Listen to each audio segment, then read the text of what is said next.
Um, this is the last game I played today. And I've sent you a message recently where I told you that over the past weeks I've not been having a very great experience with solo Yep. queue. Yep. Um, it's been quite miserable to say the least. Yep. And I have now decided to take a break. We'll do that next week, and I Yep. wanted to just get your perspective on things first. And basically, what happened is I promoted to plat Mm-hmm. again because I was plat last season. Mm-hmm. And then I got a lot of top lane, so I chose to swap my secondary role, learn support, still in the process of that.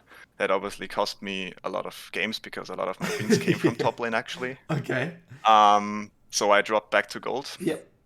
and I lost a metric ton of games into my emotion shield, and my MMR is pretty fucked right now. I'm getting like 10 LP per win in low gold 1 and losing 18. Okay. So it's quite hard. Mm-hmm. I've done a lot of damage to myself, and my confidence is pretty fucked. And yeah, I think a break is the only thing that's gonna help me now. Okay. So yeah, just wanted to get your perspective first. Okay. And you shifted your learning objectives to be very much more simple, Yeah, right? yeah, yeah. So what were That your learning that as well. objectives at the point of this? At the point of this, it is not dying. That's the first Yeah. one. Yeah. And reviewing key deaths. And the second one, I think I sent you a screenshot Yep. 2 days ago. And the second one is my miniature level state usage. Miniature loss usage. To Okay. look at my jungler and what the enemy Excellent. jungler could do. Okay. So let's take a look. Let's see where you're at. So yeah, I think it's a good idea you take a break. I mean, Mm, look, I think everyone at some point kind of gets beaten down by the game. I think, I mean, myself yeah, included, man, everyone gets beat down. It's a brutal game. I mean, sometimes, I would say though, when it comes to breaks, you'd be surprised at even how much 2 days can do. Like, I wouldn't, I mean, look, everyone's different. For me, like, if you take 2 days off from solo queue, and this league altogether, like, you don't consume any league content, you'd be surprised at how much 2 days can do for you. okay, But play around, just feel it out. So okay. we've got an Akali matchup here. This Akali's actually Yeah. got D shield. And ball plating. Okay, so you're probably gonna not really be able to do too much here, right? Nice Q. Well, I can do work with my Qs. Yeah, you can work with your Qs. You can see what you can do, but I mean, if this Akali doesn't want to die, it's gonna be. I mean, she doesn't have to die, as long as you value your farm. Take some good. Your Q accuracy looks pretty nice so far. Well done. Wow. Okay, we're happy to trade auto for auto every single time. That's great. Yep, Beautiful Qs. Looks like Viego started blue from what I can he see. did. He did. Beautiful Qs. This is great. Wave state's beautiful, neutral, giving you plenty of room to work with here. So, what was your hypothesis? How did you want to play this one out? Basically, just keep the wave in the middle, like having a slight minion advantage to get 2 and 3 first, Mm-hmm. and then Q poke her as she last hits. Yep. And that's Okay. gonna allow me to have prior for the scuttle as well. Lovely. Beautiful. This is very nice. We've burnt through her pot already. You've landed nearly every single one of your Qs, which is amazing. Viego comes from bot side. Beautiful leaning. Look at that. Well done. Good fundamentals. Wasted Viego's time.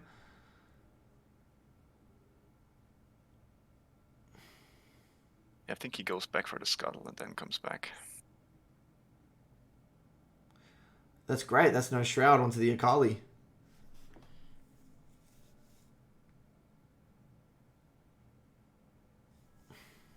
Lovely. We're going to know where he's going to be for a while.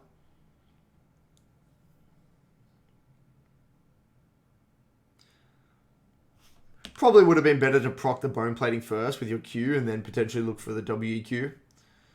Yeah, I'm working on that, my awareness of whether bone plating is ready or not, because I often forget about it. I think she's in kill threat range. There we go. Lovely. Yeah, she's disrespecting your auto attack damage, getting into close proximity. Lovely. I like this. You look I very think hitting, poised. hitting hitting that wave here was pretty... You're gonna see it in a minute. If I didn't hit that wave, the game would have been very different.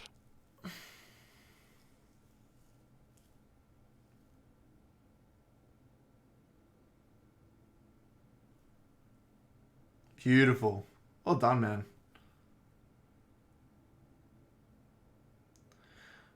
Okay. Well done. It's not a big deal. You can always stay here and WEQ the wave.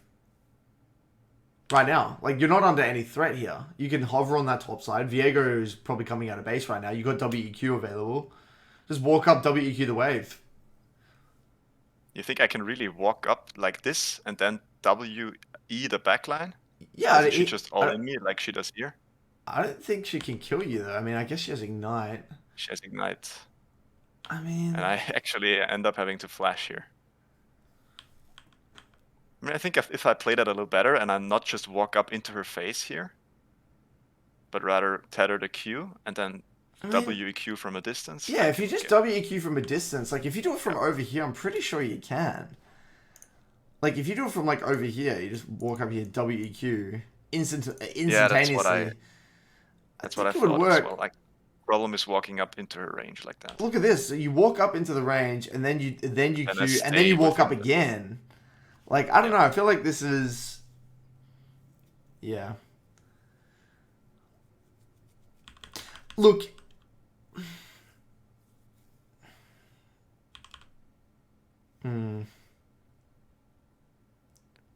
Yeah, I just think you could have just simply because imagine here as well, if you did it instantaneously, Amumu still would have been there as well. If like you went orked up here and did it instantaneously, and then she started to go all in on you, Mumu could have also like started to cancel that reset. Yep. As well. So I don't know, I feel like you can do this, but that's just me. Alright. I think if I respected her range better, I could have gotten the wave in. But she doesn't freeze anyway, so it's not really a big deal. So it's not the end of the world. This is interesting here. That lull state.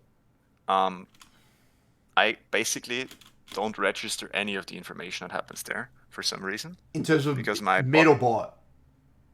Bot lane. Okay. Bot lane is getting killed. Yep. And the Viego shows bot. Yep. And also the Aphelios is able to crash the wave, which allows the Fresh to do basically whatever he wants in the next minute. Because I have also been dying to support ganks, and since I'm learning support and watched your video, I know that when the wave is good, so that the ADC can farm, the support can do whatever he wants. And I end up dying here to the Fresh. And it makes sense now, doesn't it? When you watch that video, everything makes sense, doesn't it? It is so foreseeable. Yeah. And also the Viego dies, but if the Viego didn't die here, I basically I wouldn't have altered my decision because I didn't really register that at all. Yeah.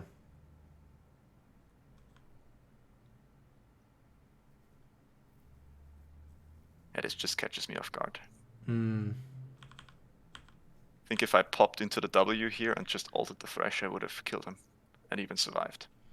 That's what I was thinking as well. I was thinking popping into the W there. And you could even just done that and maybe run away. I was just fight or flight, and I chose flight. Yeah. Okay, interesting. Well, look, at the same time, yeah. The thing is, support tracking is not something that I would generally focus on in gold, though. You know, that's the thing. Yeah, I'm not focusing on it. I just in the review I thought, okay, how do I know that this Fresh can gank me here? And then I just went 1 minute back and I had the answer. Yeah, it's good to observe it. I think it's probably not worth. I do understand the theory. I just don't have the mental stack for it. Yeah, exactly. Yeah. Okay. Well, do you remember what was going on here in this lull state when you died? What you were thinking?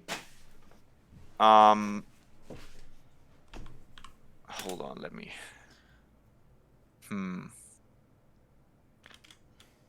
Yeah, the bot lane is getting pumped, and given my comp here, we have a support top lane. The Vayne is gonna have to be my secondary win con. Okay. Because there is no other win con.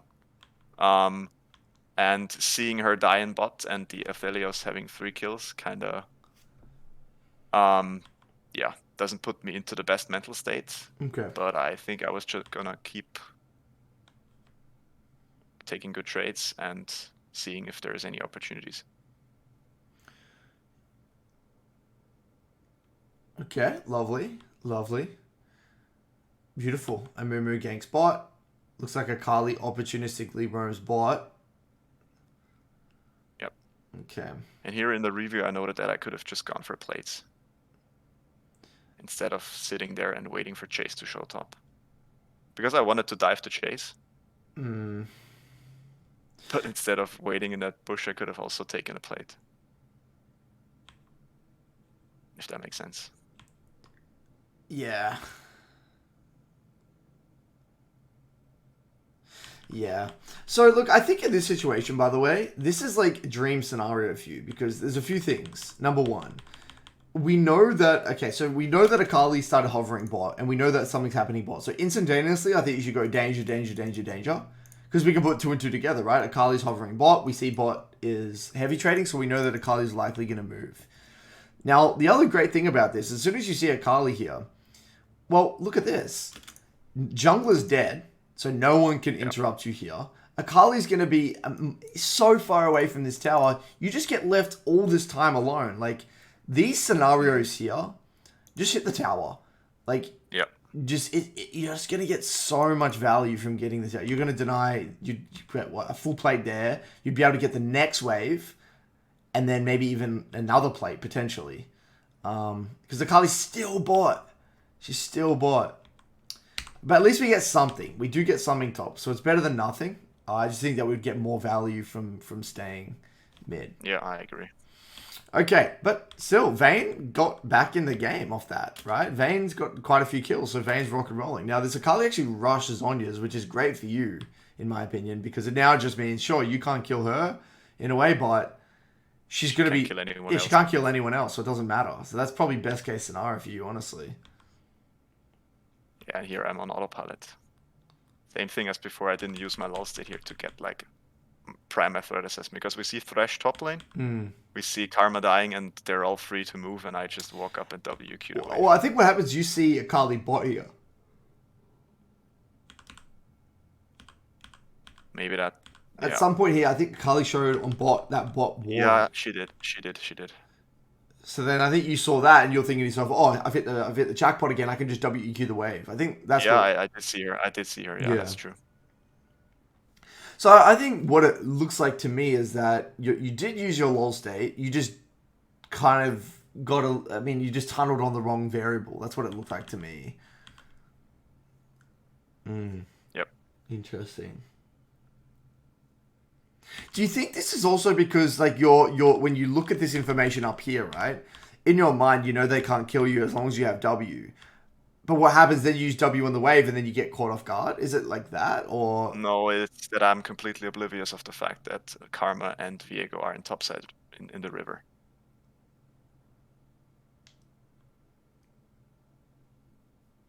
Interesting. Yeah. Okay. And like that's all it takes for me right now to collapse mentally in a game. Right. So now you're starting to like overthink your play. You're starting to what am I doing? Because my lanes are fine. I review and I try to reflect and all that to like, fix my mentals. Watching all these motivational clips. Yeah. But like I'm so fragile. Yeah. I know what you mean. And it's because your actual trades in lane are good. And even like the way you're playing skirmishes are fine, but it's like these random deaths are really hurting you, aren't they? And that's the thing that's like pissing you off. Yep. Interesting. I'm heading into games with the proper mindset. I know why I'm here, but like it just takes a little bit of chaos and adversity, and I'm mentally checked out, which is why I'm taking a break. Yeah. I think it's best. Because the game's still fine here. Anyway. Yep. Like, yeah, it's harder than it needed to be. I think it seems like to me, you've got the classic Nathan, where Nathan had this more so than me. I mean, I think we all have it to certain degrees, but I think Nathan had it to an extreme degree. And I think he spoke about this on the podcast once, where he plays early game champions, and in his mind, if he made a mistake, like, the difference between me and him is that I would play to win even if I got behind, whereas he would check out mentally, because in his mind, like, if he died, like, it's end of review. Like, he can't get himself to... I mean, I'm not completely checked out of the game. I'm not saying to myself it's over. Yeah. But but your I intensity is it's significantly you can't lower. compare the intensity and poise that I would Yeah. have if this didn't happen. Well, you're gonna, yeah, inevitably you're gonna miss windows, and now you're probably gonna miss execute fights, and you're probably gonna factor in Yep. way less information, things like that. It will get very messy later on. Right. I can't even do basic combos anymore because I'm like shitting my pants. Yeah. Yeah. Look at that. That's all it takes. You just get a massive shutdown and double kill. Look at that. Yep. And like you're still in a really good spot. Akali has no damage. You've got huge shutdowns. You get another kill into the Akali. You're killing it, dude. That was very forced, but it works. So now even after everything that's happened, you're still thinking about the deaths. Like you're still kind of not fully in it. Mm.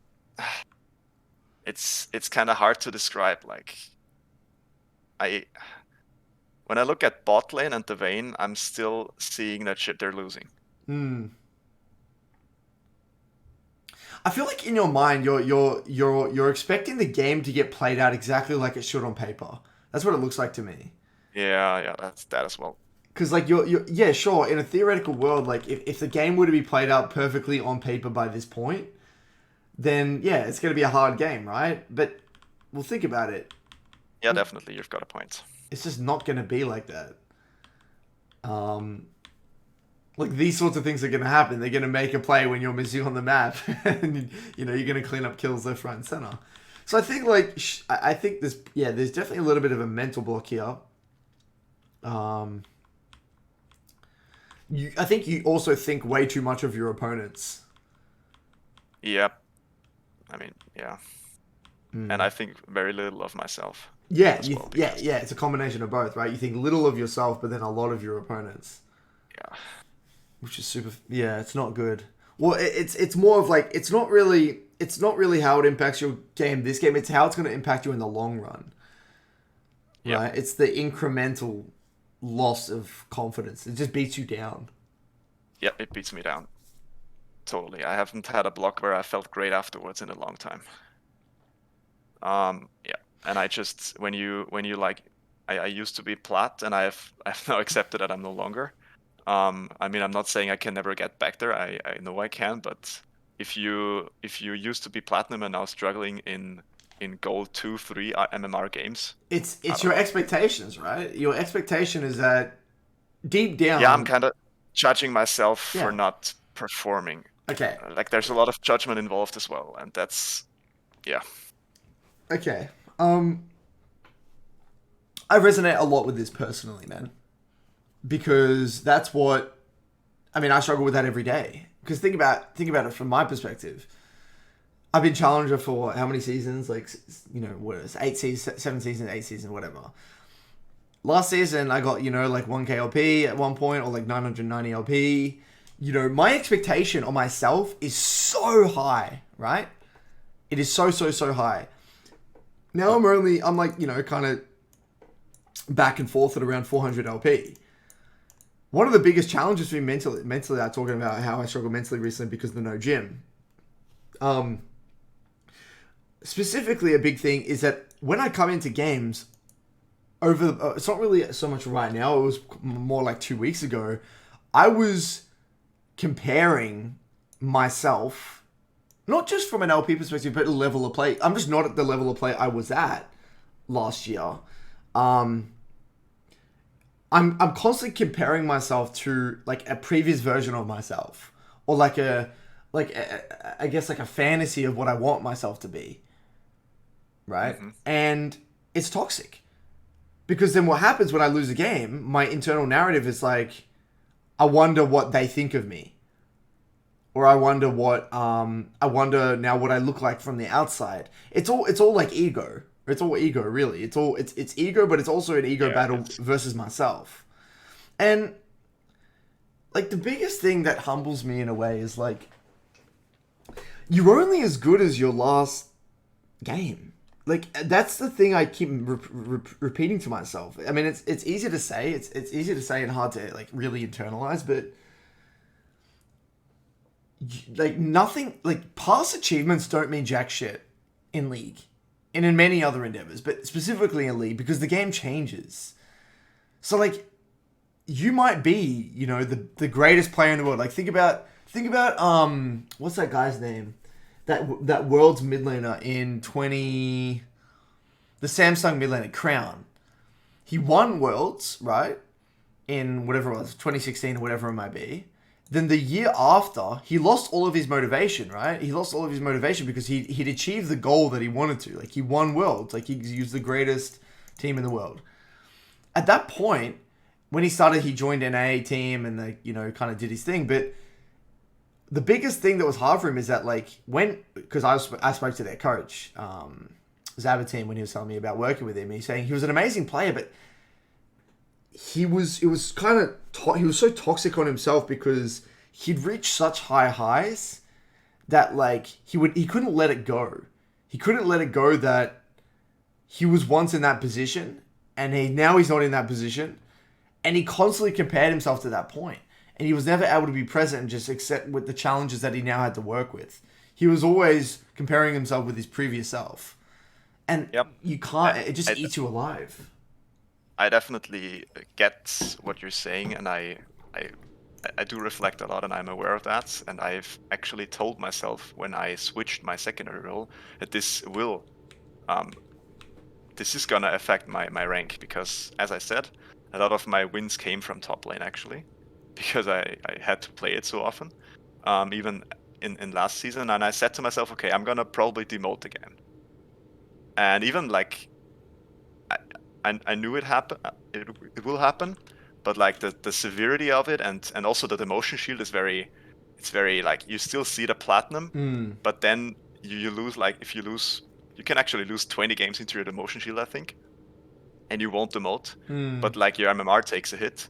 And I even said, I did like a session with Michi, who's also in the mm. MLA, and I said to him that I'm doing a no look challenge at the moment because it's like my ego is it's so hurt Yeah. through all of the losses, and I just don't want to know if I demote or not, because it's like, it fucks me. Mm, And then we played a 1v1, and then you obviously see in the lobby that you're demoted, and I'm like, okay, mm. great, finally I'm demoted. Yeah. But when I saw that like my account is now in like gold 3 games, and I have to win twice the amount of games in order to stay where I am, Mm. and like it just breaks me, It breaks you, yeah. because I have no outlook. Mm. Mm. I know that if I keep, I have to like spend probably a month or 2 weeks to a month not only repairing the damage that I've dealt over the past weeks, and that then my MMR will be refreshed, and then only I can go back to where I was and keep working towards my Yeah, goal, but I which was think originally Diamond 4 this game at the the season. thing that's really, I think the thing that's like you've really lost your way is that you're using the LP as a metric of like your level of play. Well, I just don't think that's the case. Like you can genuinely like you're getting very far away from playing, like bettering yourself every day. Like I have this thing above my monitor that says, "What have you done today to better yourself?" That grounds me a lot. I feel like what's happened to you is that in your mind, if you don't have a positive net LP gain or positive net MMR gain, your day hasn't been good. But that's not the case. What's the most important thing is that you feel as though you've learnt something more than yesterday. You've become a better version of Daniel than the day before. Whether it's mentally, whether it's physically, whether it's via skills in League of Legends, whatever it might be, your goal is to become a better version of Daniel the next day. And I feel And like for you, you've really lost touch of that, man. You're tunneling way too hard on the MMR and the LP, and it's eating you alive. yep, usually I do have that mindset that you just described. Like, I don't care if I go 0-3, 3-0, 1-2, as long as there's like a few takeaways. But if you if you lose and your ego gets hurt, Hmm. like, you just can't. It's human, I think. Like, right now I'm having all of the narratives. Hmm. But when I'm doing okay, I'm not struggling with like LP and all of that. But right now, it feels like for me, my self-worth is very, very deeply connected to my performance in game. Right, It's not right. only, it's not just the LP. If I have a great game, I feel great about myself. Mm. But if I perform badly, which is very likely recently because of my low confidence, it just, yeah, it. I I think have a hard time bouncing back into the day I think after my you've block. really I think you've really set your expectations way too high from a level of play perspective as well though. Cuz like I'm looking at this game, there's a lot of great stuff in it, right? Like there's some stuff that needs work, but there's a lot of stuff that is pretty like from this point, you said that you're not playing with 100% like focus and intensity, right? But like it's not terrible gameplay. You know, like there's room for improvement, but it's not terrible gameplay. I think like your expectations are like you expect. You know, in your mind, you said like when I play a great game, right? You feel good about yourself. A great game in your mind, I feel like that it's actually completely unrealistic what a great game is. In your mind, a great game is one where you probably don't die, and like Yeah. where you know. The thing is, you're gonna fucking die, dude. You're a platinum player, a platinum 4 or a gold 1 player. You're gonna die. I die all the time. Like you're gonna die. Like you, a great game shouldn't be one where you've got no deaths. A great game in your mind should be one where you've used all your lull states. Yeah, sure, you're probably gonna die to a support roam here and there. You're gonna die to a, you're gonna misexecute a team fight here and there. You're gonna fuck up a solo kill here and there. Like your so the reason this is very important to talk about is because in your mind a great game, it's actually an outlier. I mean that's what it is. A great game actually objectively is an outlier. It shouldn't like in with what you're currently describing it to be. But if what you're striving for is an outlier, how many times are you actually going to get a great game? It's going to be 1 in every 20 probably. That makes a lot of sense. Right? But I think your definition is completely wrong. Like, Yeah. I'll give you a great example, all right, of my own gameplay and where I'm at with my journey that hopefully will humble you a little bit, okay? Okay. I'm ready to All get right. humbled. So I think I played a game of Silas yesterday. Where was it? Wasn't this one? It was one where, like, I played...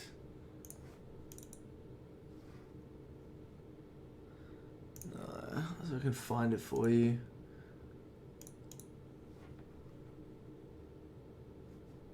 No, it wasn't this one. I'll see if I can describe it and get across the point anyway.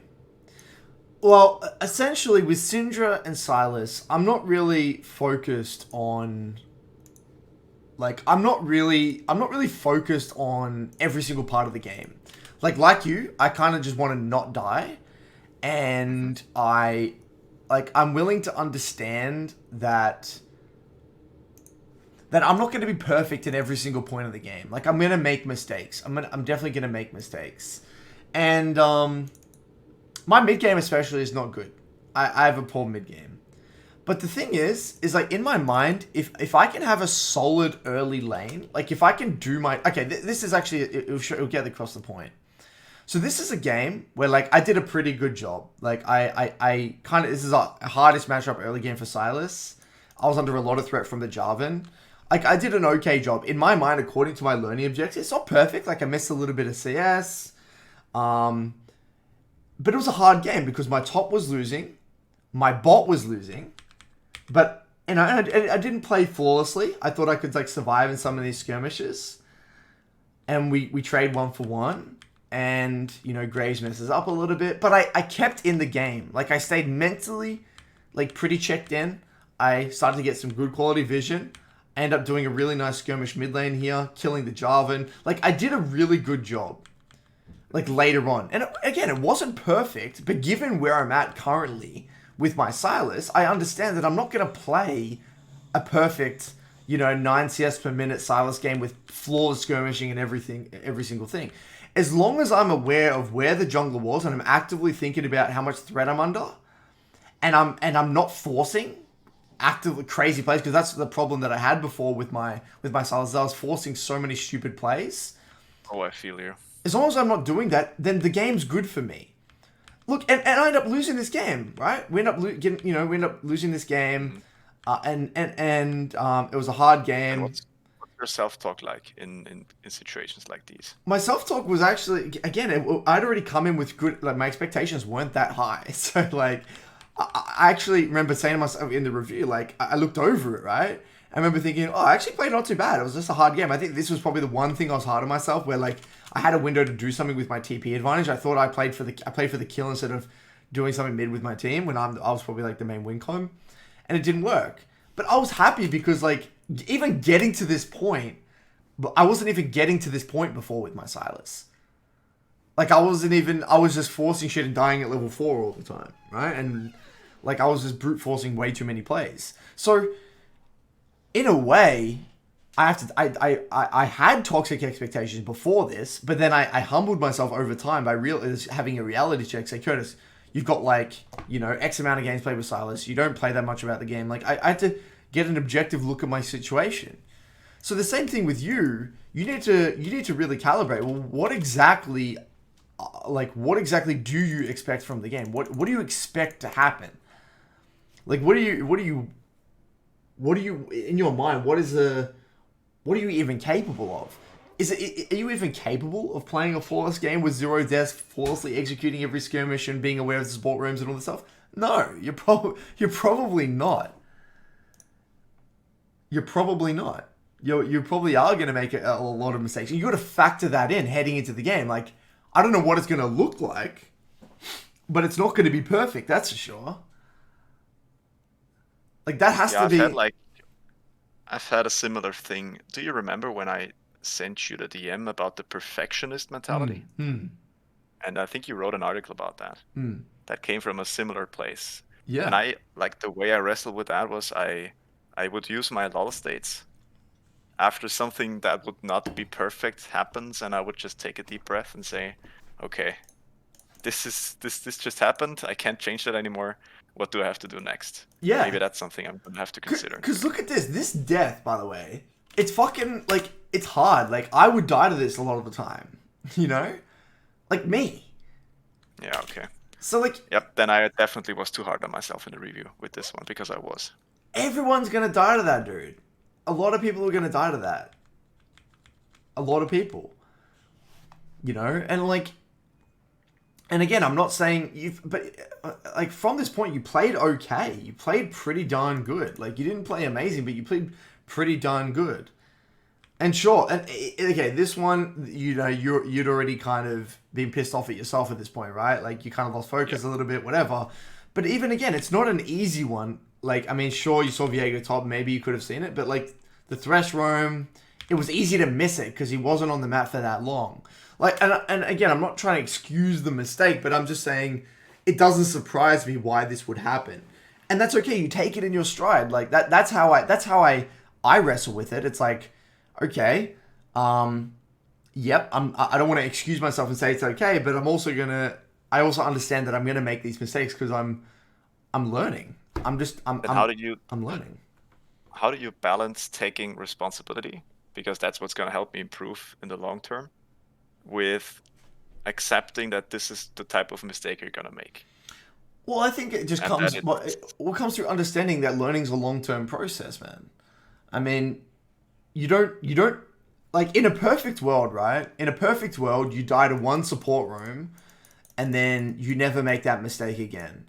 But we know that's not the way League works, right? Because it's just such an incredibly complex game, and there's many reasons why you can die to support room, and it's not as simple as I make this one mistake and I never make it again. It's not as simple as I touch a hot pan, I burn my hand, I know not to do that again. It's not that simple. Like you can't Yeah, expect the learning process to be mistake into learning into never make that mistake again. yeah, I know that, and I do make the same mistakes again and again. So like I think that the way I view it is okay. It's not that I'm not taking responsibility. I'm actively aware that it's a mistake and I can learn things from it, and that is something I need to take into account. But also, I understand that it's a long term process, and as long as I'm playing better than I did the game before, as long as I'm learning things, that's the thing that matters the most to me. That's the thing that matters the most to me. And with Yeah, my Silas, I saw incremental improvement. I have seen improvement with my Silas, and I've seen improvement with my Syndra because I'm dying less. I'm saying no to more plays. I'm more aware of my surroundings. Like I know deep down that I am getting better, and it's slow. And I think the few narratives in my mind is that yes, I'm very okay of slowly learning. I'm not the most amazingly talented player anymore. I'm like, you know, I'm older. You know, I'm older than the average player now, and I've been playing the game for a long time, and I'm not a talented young 16-year-old kid anymore. It's just not the way I am. So I got to adapt. As you get older as well, like it takes longer to learn things, and I'm okay with that. I'm okay with that. yeah, I definitely get your message, and I love it. So I think you're just viewing these negative events like more as a growth opportunity. yeah, it's just gonna Yeah, take time. It really is yeah. just It's gonna just take usually time. I do the same thing, but like when your ego is hurt, all of that, all of these beliefs and mindsets you've so carefully built, they just fall apart. The only reason your ego is remotely involved in this situation, like I said to reiterate one more time, is because your definition of what a great game is, or what you Yeah, should, and in your mind, this is actually you should in your mind, you've actually told yourself that you should be playing great every game. In yeah, I your have.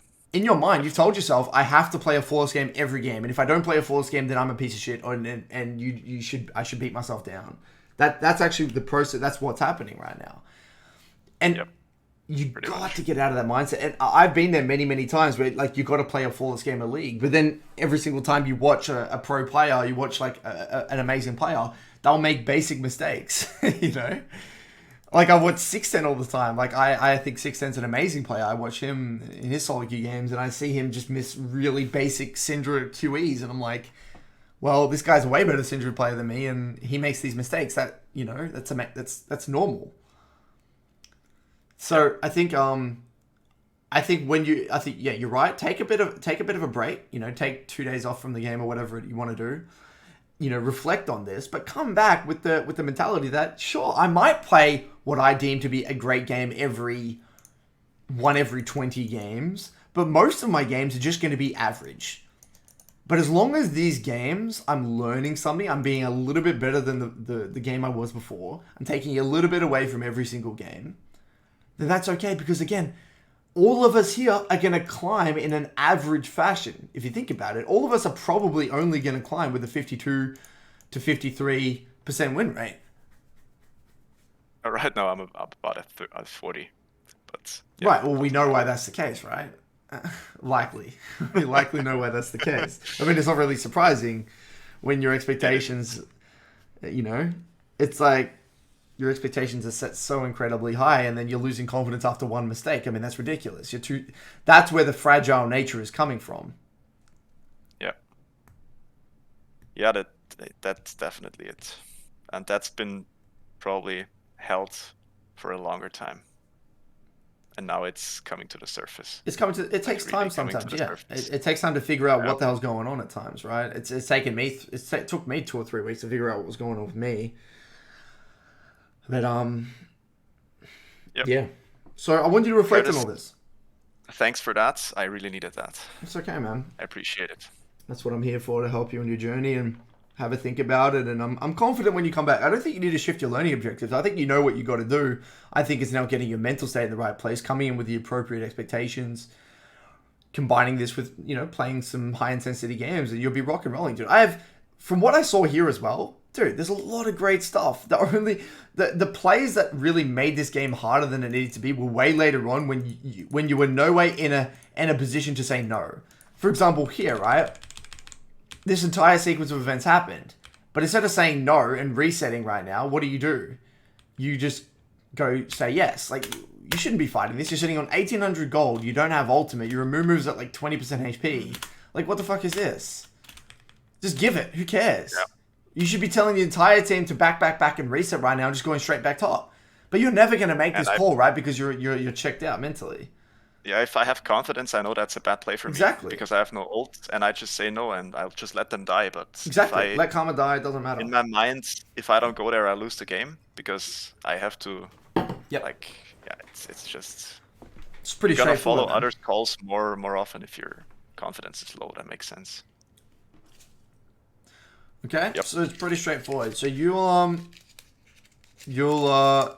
get back to me. Okay, I want you to get back to me after you've reflected and Yeah, definitely. keep me updated. I'll Okay. be back.